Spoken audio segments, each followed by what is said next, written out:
Hello everyone, and welcome to the highlight show of Clash Chess International. My name is Tatev Abrahamyan, and I'm going to take you to the key moments of day 8. So today, unfortunately, was the final day of Clash Chess International, and a champion was crowned. If you watched my video yesterday, you should know that this was a match. The finals were a match between Magnus Carlsen and Fabiano Caruana. So coming into today, the players were tied. So it was a very close match. And I'm not going to tell you who won the tournament in case you don't know, not to spoil it for you. So we'll go game by game, and you will find out who won the tournament at the very end. So with that said, let's jump right into it and let's take a look at what happened today. So let's start with our very first game. So Fabiano Caruana with the white pieces. It was a Russell Lima, so let's start with the key moment in this game. So in this position, Fabiano plays a move that brings a rook into the center, which looks like a normal looking move, but actually doesn't really do much, because there's this really nice tactical shot in the position, e4. And you'll understand why this is a nice move as I show you what happened in the game.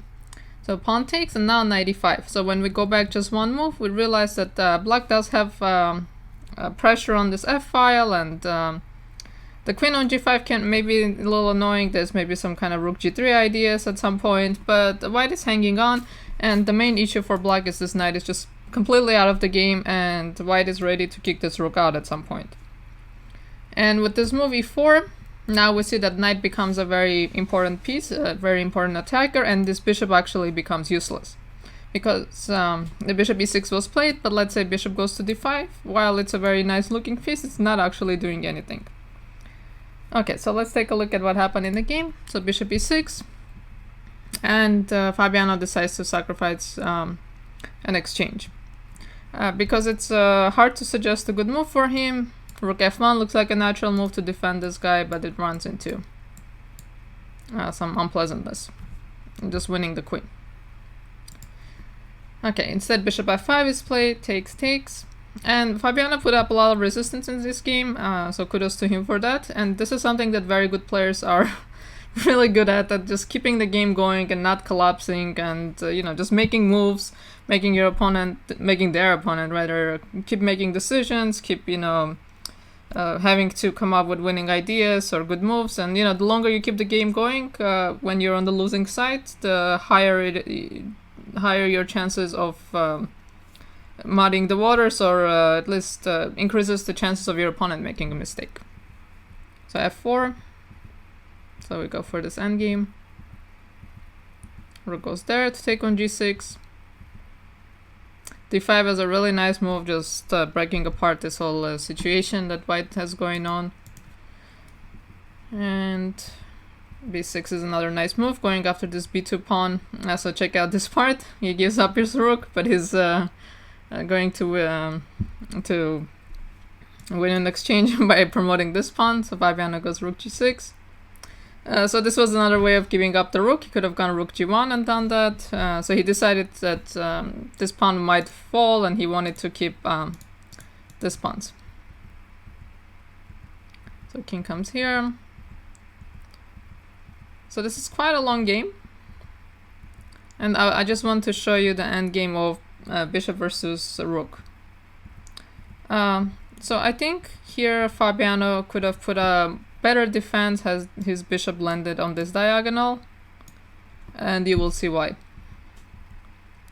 This is what Magnus is doing, is not letting the bishop get on the diagonal. Now pushes the pawn one more time, stopping the bishop from getting on the diagonal. And check this part out. So of course king c2 is impossible. The pawn queens. So king a2 is played. King a3. And now the mate is inevitable. So one more try by Fabiano. And of course not rook e1, which would have been stalemate. And I guess it's also worth showing that rook c2 is also stalemate, not something a world champion would fall for. Rook g2 and resigns in view of checkmate is coming the next move. So nice win by the world champion, wins the very first game, starts the match off on the right foot, leading the match and winning with the black pieces. So we're gonna have a couple of key moments here. So let's jump to the very first one. So the last move, white plays rook c2. And the move makes a lot of sense. The rook is trying to go here to double on the a file, fight for the file, and try to penetrate from the a file. And the next move is one of my favorite moves in this round, in this tournament actually. Because it's just such a sneaky move. Fabiano plays king g8, which kind of feels like he doesn't know what to do, so it's just moving back and forth with the king. So Magnus goes rook a2, following up with his plan. So takes. Unfortunately, this is a blunder because take, and d4. And the reason your king needed to be on g8, so there is no rook a7 check. So just imagine this position with the king on g7, and this wouldn't work because check and then take on d4. So I just love this king g8 move because it's just such a nice trap and kind of, you know, like hard to think of it as a trap because it's such a passive move. Yeah, so you could see on camera how annoyed Magnus was that he missed it, and it was very clear that he realized that he missed it after he played it. And this is one of the fun things about online chess. You can really see the players' reactions because they have more of a poker face when they're playing in a tournament hall, because they're actually physically facing their opponent. But online, it's a lot more emotional and a lot more entertaining. So d3, and of course black is on the better end of this and should be close to winning, but there is no really clear-cut way of ending the game. So let's take a look at how the game continued. So pushing the pawn all the way to d2, keeping an eye on the rook. So Magnus decides to give up this pawn to open up his queen and give himself some perpetual ideas. So let's keep going. So the king comes out.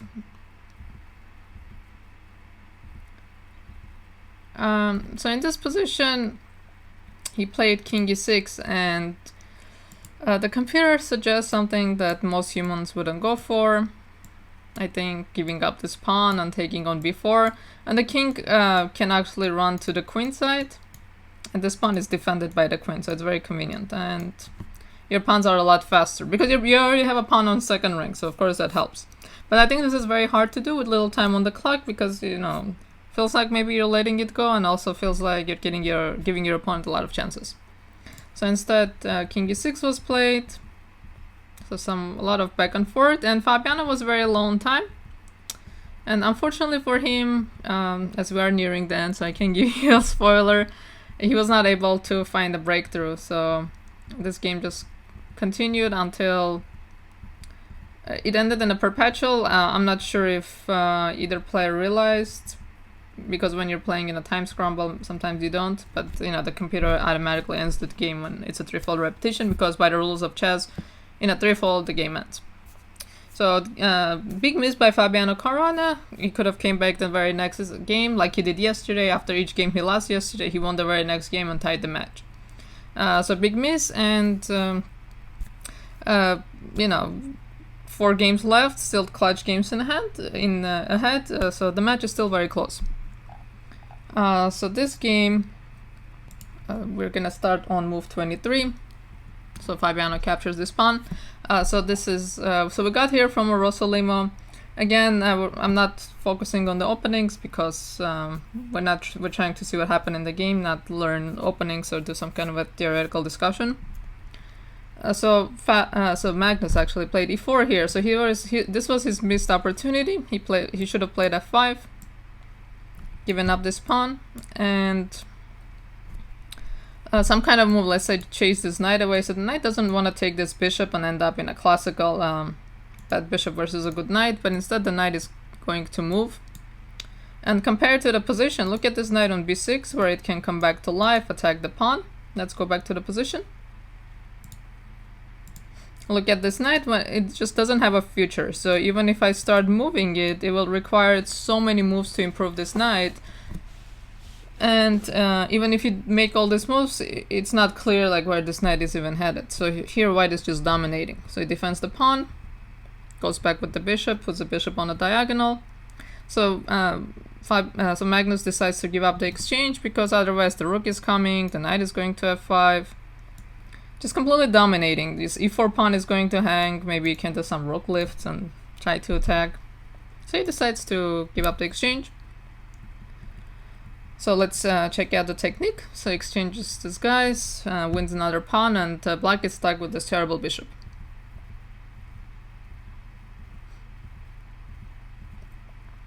Okay, so let's just check out what Fabi is doing. So puts the king to safety, breaks through on the other side of the board, and the point is to go c5. Okay, this could have happened the move before, so we'll have similar position. And check out how safe the king is on h1 against this bishop on the diagonal. Okay, so f4 takes the pawn, and crucial move by Fabiano Caruana, which he finds at rook e6.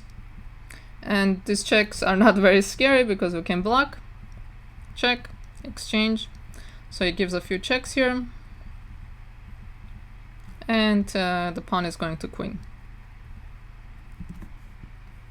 Something like queen c2 doesn't help because we can check and trade queens.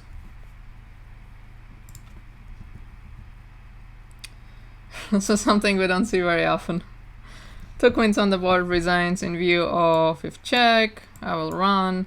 There's no queen g1 check because the rook's covering, and I just run, and okay, we have two queens on the board, which a world number 2 player will manage. So game 3, Fabiano Caruana with the comeback. The match is tied. With today's score is 1.5, 1.5. Total score is 5.5 and 5.5. Alright, so this is the final game before the clutch games. And again, if you're not too familiar with this format, I will explain what the clutch games are. But let's move on to game 4. And I was thinking, like, I've seen this before, and then when I looked it up, this was actually an opening from their World Championship match. If you watch that World Championship, it was the game where Fabiano could have won with this bishop-knight versus bishop, or bishop-knight versus knight position, when he had this like knight h1 backwards move and some kind of a mate in 38 that, you know, only computers could find. I think it was game 6 of the match. So knight d4 was played. So in the match he went back knight d4. In the game he played c6. So it's very hard for me to really understand what's happening here, and I don't think this recap video can do justice to complications. I'm sure he had an idea. It's something very crazy that's going on. So taking doesn't help because knight c3, and this knight is ours. Okay, I'll give you this knight back, I'll be up in exchange.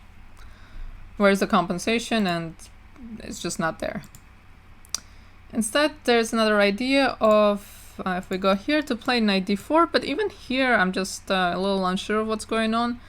If bishop d3, let's say, so let's say I want to defend this guy, right? So I want to take on knight c2. So if I just pass the move, or if I castle, then take, knight c3, rook is trapped. So we don't want that. So let's say we defend like king d1.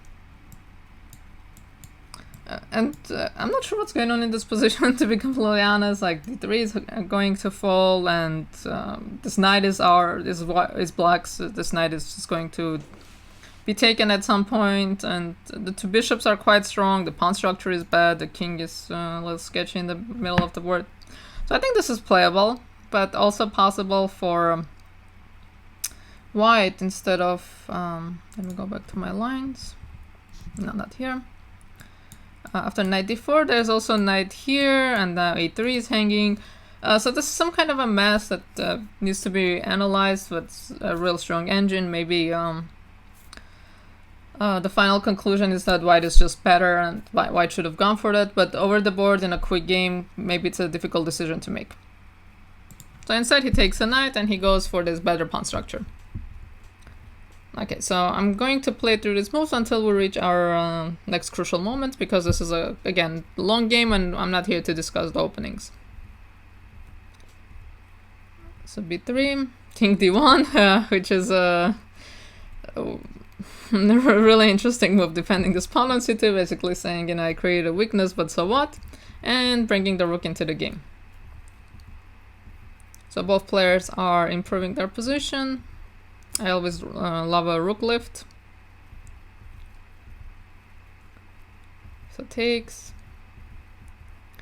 So the better try would have been maybe taking on b7. But again, that leads into some complications after, let's say, take.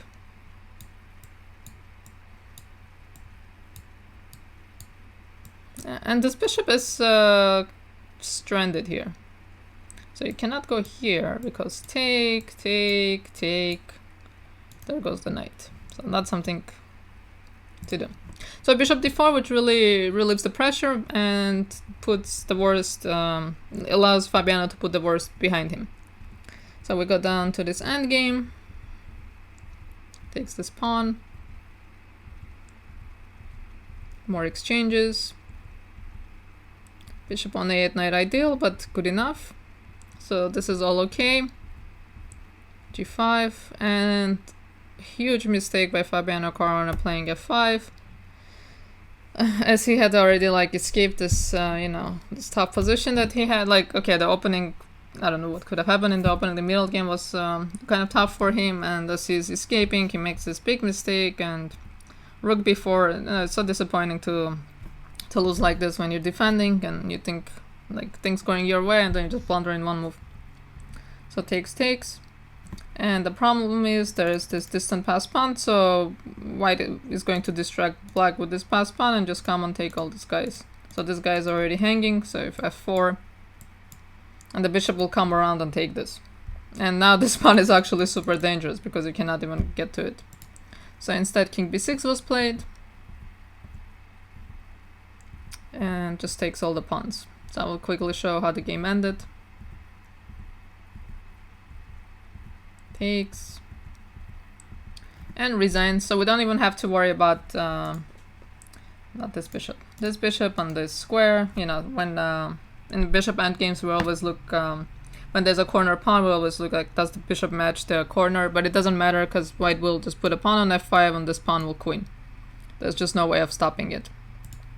So a really heartbreaking loss for Fabiano Caruana after that great win in round 3, even winning out the match. So now we enter the clutch games with Fabiano a point behind. So in the next 2 clutch games, a win is worth 3 points. So Magnus just needs 2 draws to win the tournament, and Fabiano needs to score 1.5. Okay, so let's jump into move 20. So we got here from another Rosolimo. So in this position, white goes knight b3, so white is up a pawn, puts a knight on a5. I really like how Fabiano played this part, defending the rook, bringing the queen.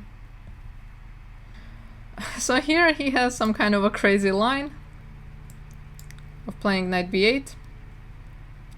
The idea being that I think it's just impossible to find. Of course, if the queen moves back, we're gonna take. The rook cannot take. The rook is hanging. So if the queen goes here, we have a fork.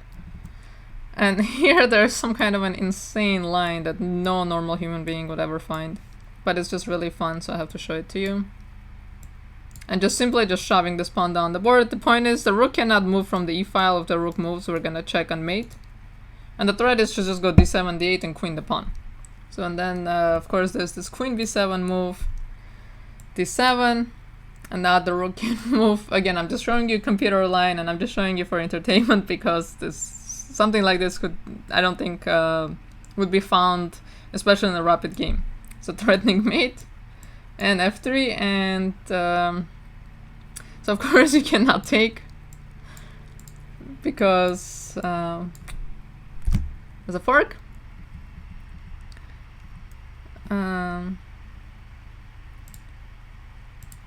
So the best move would be rook d8, but the point is there is no taking because check.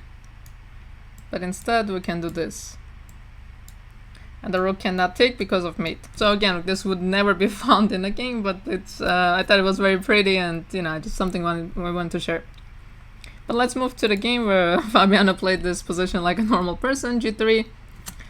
Which looks a little bit of a scary move against this bishop, but this bishop is just so control on a8. A8 is a pretty set square for a bishop to be. So h6. And so clearly black just cannot do much. Putting the knight on h7 was not an improvement, and we will see. And now finally knight b8. So now the queen goes to d8, so we repeat once. Russian school of chess, always repeat the position. And now simply takes. So here rook d1 would have been enough to win the game, but I love what Fabiano did here. Knight c7, takes, threatening the queen. The queen is pinned with the bishop. Knight d6, and knight is just capturing everyone. So the rook cannot go back because of this fork, and otherwise this rook is hanging. So knight f8 and just resigns because, okay, we're going to take. Rook c8 is coming. White is just up. White is up a piece, right? Two rooks are already supposed to be better than a queen, and you add a knight to the equation, so it doesn't improve improve things for black. So what a clutch victory by Fabiano Caruana, going down in game 4 and then coming back and winning this game. So now he's 2 points ahead of his opponent. So now we have one more final clutch game, but because the last game is worth 3 points, so Magnus Carlsen is still in it. He still has a chance to win and come back. And a draw is good enough for Fabiano to clinch the title. I wanted to say a normal looking position, but not quite. So white does have the two bishops, and the knight is kind of funny here. This bishop, on the other hand, can be kind of annoying. A lot of dynamics in the position.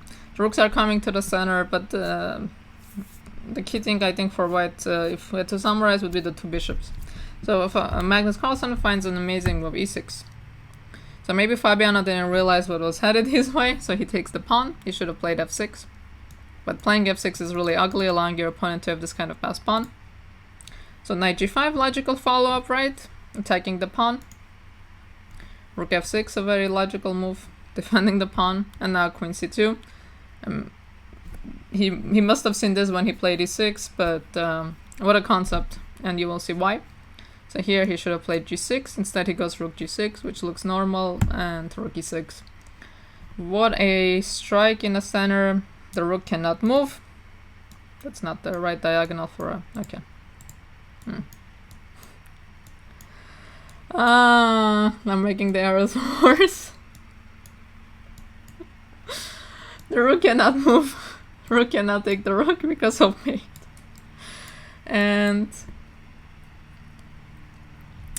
sorry guys, some struggles with technology because mate is coming, and otherwise the queen just has nowhere to go. Where to put the queen, right? Queen cannot go anywhere to defend the rook, so queen has to go back, so we capture if something like this happens. And how do we stop the mate now? So the position is just busted. Instead, Fabiano decides to take with the queen,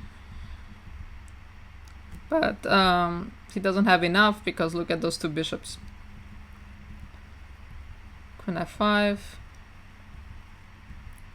just takes the pawn. Bishop f8, what a nice move, threatening here, here, with the queen. I'm doing better with arrows this time. And there's just no mate, so Fabiano gives a couple of checks, and the game is completely over because mate is coming, and he resigns. And this allows Magnus Carlsen with this clutch victory to win the tournament. So big congratulations to Magnus Carlsen. What a comeback, what a way to end the tournament, what a stunning stunning game following e6, knight g5 with this queen c2, rook e6, like what a concept. Very deserving winner. Fabiano, like in a post-game interview, Fabiano looked very dejected. He said like he felt that he wasn't really in this game at all, and it does feel like that because if we look at the games that happened before this, all the fight, all the resources, and then this game that was so one-sided, just really didn't go his way. But again, kudos to Magnus Carlsen for this big comeback. So in the post-game interview, he said actually that before this last round, he wasn't too worried. He was quite relaxed because he felt that neither player was able to defend difficult positions well. So he thought, he will get some chances as long as he keeps the game going, keeps things complicated. And he wasn't really insulting his opponent, right? He was saying like both of them couldn't defend bad position. So he just thought if he gets a little bit of an edge or some complications that he would be in a good spot. And he was asked, and this is a quote that I really like, Marisa actually asked him if winning this kind of clutch games is like a weak quality or the defining quality of a champion in his sets. Champions should show dominance every time and also dominance in critical moments. So, you know, he just always wants to be on top, always wants to be the best. So big props to him, and congratulations again to Magnus Carlsen. What a great finish, just everything we could have asked for, everything came down to these last 2 games. So thank you everyone for joining us, thank you for tuning in and watching these videos. I would, if you haven't done so, I would suggest you check out the first 7 videos covering every single name. And of course, you can look through the games more thoroughly on uschesschamps.com. Thanks everyone for joining us.